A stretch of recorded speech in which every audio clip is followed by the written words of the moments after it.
Before I begin today's video, if you're looking to read some conservative news from a trusted and reliable source, check out my friends over at patriotpost.us. A link for them is in the box, and they're currently offering a free subscription. So when you go over there and subscribe, tell them that ABL sent you.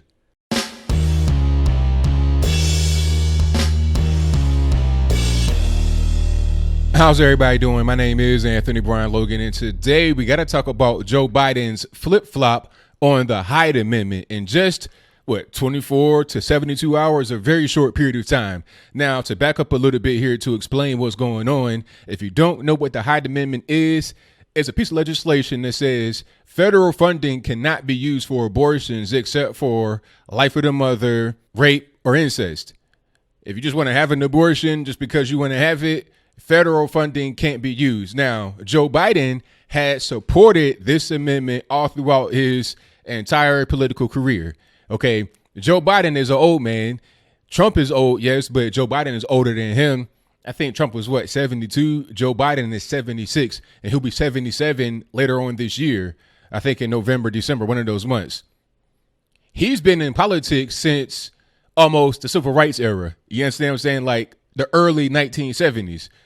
So if your position has been to support the Hyde Amendment all throughout your political career up until just like 3 days ago, then the explanation for him changing his stance and now rejecting the amendment doesn't make a whole lot of sense. People like Donna Brazile, Cedric Richmond, all these hacks for the Democratic Party, for the DNC, have come out and said that, oh, he's seen the light. He has been talking to women. He has Simone Sanders on the squad. She is a black woman, and the Hyde Amendment negatively affects black women. We'll get to that in a moment, perhaps. So he's been talking to these people, and he has decided to evolve his stance and now reject the Hyde Amendment. Let's go back to him being in politics since basically the time where Moses was walking around parting the Red Sea. You were in the White House, Joe Biden, for 8 years. Did you ever talk to a woman at any point in time during those 8 years when you were in a high political seat right next to the president? Where was the conversation with women at that point in that particular arena? And you also, I'm sure, have a wife or had a wife. You got kids and grandkids, probably great grandkids. So where was it talking to women when it relates to your personal life? Your wife, your mom, your sister, your auntie, your meemaw? Where's it talking to women at? All of a sudden now, during your presidential campaign for 2020, you want to change and be like, oh, okay, I reject the Hyde Amendment. All right. Now, Trump, people said that he was pro-choice at one point. But number one, Trump just got into politics this term and became the president. He had been kind of outspoken about political issues, but he was not in politics. Joe Biden has been in politics, a career politician. It's a big difference when you got to be out there actually either being a lawmaker, commenting on laws, giving your opinion, weighing in whatever you can legislatively. He has been in that position for a very long time. He's been trying to become president, Joe Biden that is, since 1988. So you would think you would have a pretty solid foundation upon which you can build your platform and share it to the public. It wouldn't be this 0 hour change for political expedience. Yes, politicians do flip flop. Yes, they do change. But this here can't be just masked as I had an epiphany because I was talking to women. No, it's about being politically expedient, trying to get that far left vote, because we all know by now that the far left, which is the dominant force in the Democratic Party, the DNC, the left in general, they support abortion at any point in time for whatever the reason may be. And they want your taxpayer money to fund it. It don't matter if they're in the first trimester, if they already had the baby's born, crying and everything else. They don't really care about that. They want to be able to basically engage in infanticide.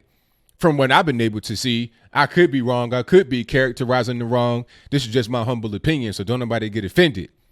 Now, he understands what he has to do right now because he's probably being told by people, your Cedric Richmond, your Donna Brazile, your Simone Sanders, hey, you can't be supporting the Hyde Amendment because we are now the party of abortion on demand for whatever the reason may be. funded by the taxpayer.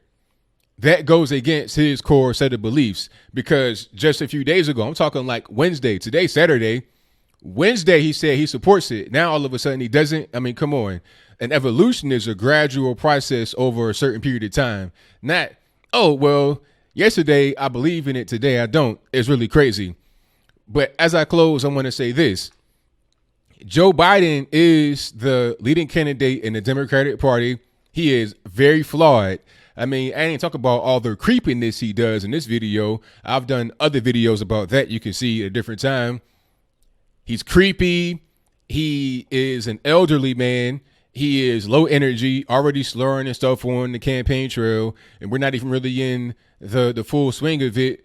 When it gets to the debate stage, what's going to happen? He authored the 1994 crime bill that locked plenty of black men up. And when he was asked, do you apologize for it? Do you regret it? He was like, nah, I wrote it.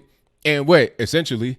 Okay. So when he's out there debating against Trump, debating against any Republican, he is going to face some serious questions he can't really answer.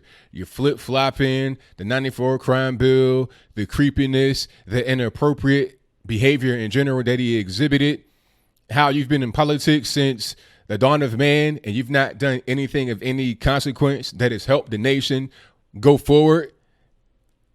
He is the leading candidate, but probably one of the weakest candidates ever, which is why, in part, Trump will win in 2020.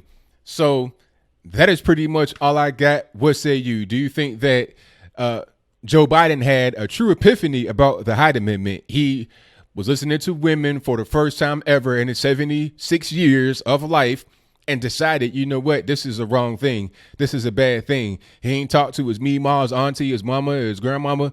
He didn't talk to any of them about this particular issue. And if he did, what does it say about them? What does it say about who he chooses to be around him? What does it say about his upbringing in his general circle if they did not tell him that this was a bad thing? We all know that's a good thing. And I think he knows that as well. But since the Democratic Party has taken this crazy, I guess, heel turn, they were always kind of an evil party, but they've become much worse. Since they have done that, he has no choice. And then they try to, introduce the whole race thing in there. It's really ridiculous. Black women have some of the highest abortion rates, if not the highest abortion rate in the country. In many cities, if not the entire nation, more black babies are aborted than born every single year. So why would anybody try to say, oh, the Hyde Amendment affects black women in a negative way? If anything, it protects black women. It protects the children more than anything else, because once a woman is pregnant, it ain't about her. It's about the baby inside of her. But that is pretty much all I got. And whatever your comments are, please let me know in the comments below. And that's all I got to say for this video. If you like what you heard, please comment, rate, share, and subscribe. Peace.